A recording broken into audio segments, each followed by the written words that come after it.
باللہ من الشیطان الرجیم بسم اللہ الرحمن الرحیم نحمدہ و نصلی علی ابراہیم اما بعد السلام علیکم یو سن ڈرامی what's up hope you are good having an amazing day. تو بھائی آج جو ہے پہلا رمضان ہے اور کچھ 4 چیزیں ہیں جو کہ میں آپ کے ساتھ شیئر کرنا چاہتا ہوں.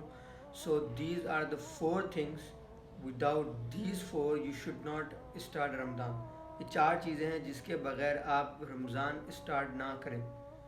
یہ تو نارمل زندگی میں بھی رمضان کے علاوہ بھی امپلیمنٹ ہوتی ہیں اور آپ کو کرنی چاہیے ڈیلی لائف میں امپلیمنٹ، لیکن رمضان میں یہ امپورٹنٹ ہے. تو سب سے پہلے جو چیز ہے وہ ہے کہ آپ لوگوں نے تو کوشش کرنا ہے کہ جتنی بھی نمازیں آپ پڑھتے ہیں وہ ساری آپ لوگوں نے نماز جو ہے وہ رمضان میں جو ہے وہ آپ نے باجماعت ادا کرنی ہے. لیکن اگر کوئی نماز رہ جاتی ہے باجماعت تو آپ گھر میں اس کو ضرور ادا کریں. ضروری ہے کہ رمضان میں ساری نمازیں آپ ادا کریں، کوئی نماز آپ قضا نہ کریں. تو کوشش کریں کہ ساری نمازیں ادا کریں اور ساری نمازوں کو آپ باجماعت پڑھیں. لیکن دیر آر 2 نماز which you should be prayed in the mosque. ٹھیک ہے، آپ باجماعت ادا کریں 2 نمازیں، دیٹ از عشاء اینڈ فجر. صحیح مسلم میں آتا ہے حدیث نمبر 656 میں کہ حضرت وسلم سے نریٹ ہے کہ حضرت وسلم جو ہے وہ عشاء میں بھی جو ہے وہ نماز ادا کیا کرتے تھے باجماعت عشاء کی. کیونکہ جو ہماری رات کی عبادت ہوتی ہے وہ اگر ہم عشاء کی نماز جو ہے وہ ہم پڑھ لیتے ہیں باجماعت تو وہ ہماری جو رات ہے وہ ایز اے عبادت کاؤنٹ ہو جاتی ہے.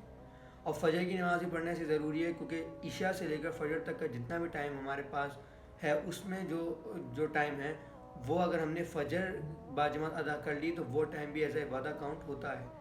تو یہ ہماری ضروری ہے کہ ہم رمضان میں عشاء اور فجر کی باجماعت ضرور نماز ادا کریں. ایسا ہوتا ہے نا کہ کافی ٹائم سحور کرنے کے بعد ہم لوگ جو ہے وہ تھک جاتے ہیں اور پھر سوچتے ہیں گھر میں ہی پڑھ لیتے ہیں. تو پلیز آپ جو ہے اس کو ادا کریں. سیکنڈ چیز جو ہے وہ ہے زکوٰۃ، چیریٹی. اس مہینے میں جتنا زیادہ آپ ہو سکے آپ چیریٹی دیں. حضرت وسلم بھی نارمل منتھس میں بھی بہت چیریٹی دیا کرتے تھے، لیکن اس مہینے میں وہ اتنا چیریٹی دیتے جیسے ہوا ہوتی ہے نا ویسے. تو آپ اس پورے 30 days ڈیلی بیسس پہ ضرور چیریٹی کریں. You can do is the one and the best way is آپ کسی بھی اپنی قریبی مسجد سے کانٹریکٹ کر لیں، کانٹیکٹ کریں اور ان کو بولیں کہ ایک کانٹریکٹ سائن کر لیں کہ آپ ڈیلی بیسس پر جو ہے ادھر جتنے بھی لوگ ہوتے ہیں آپ 100 روپے کی، 200 روپے کی، 300 روپے کی، 1000 روپے کی روزانہ افطاری کرائیں گے.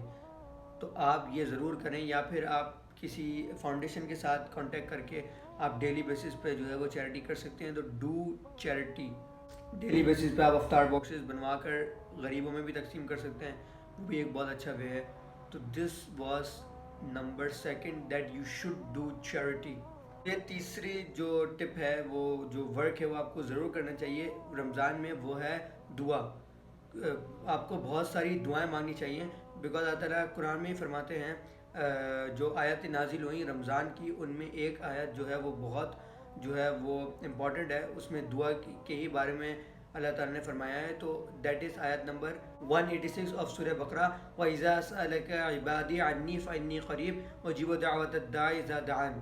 قرآن میں بھی آتا ہے اور ہمیں ویسے بھی بہت دعائیں مانگنی چاہیے کیونکہ اللہ تعالیٰ کو دعائیں کرنا بہت پسند ہے.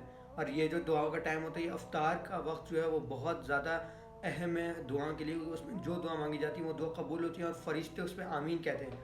تو یہ ہمارے لیے بہت بڑی اپارچونیٹی ہے کہ ہم افطار کے دعا مانگیں.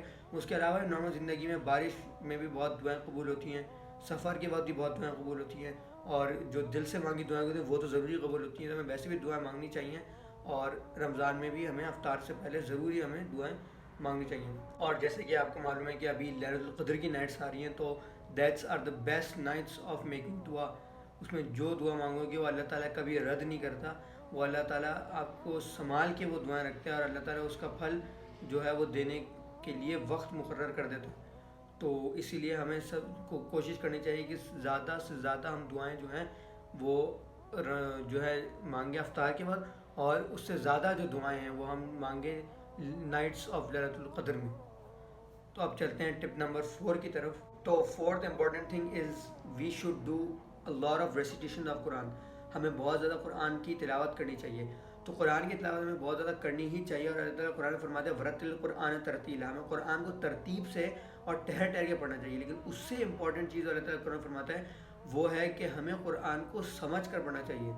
تو اللہ تعالیٰ فرماتا ہے سورہ محمد میں آیت نمبر 24 میں افلا یتدبرون القرآن، کیا تم قرآن پہ غور نہیں کرتے، کیا تمہارے دل پہ تالے لگ گئے؟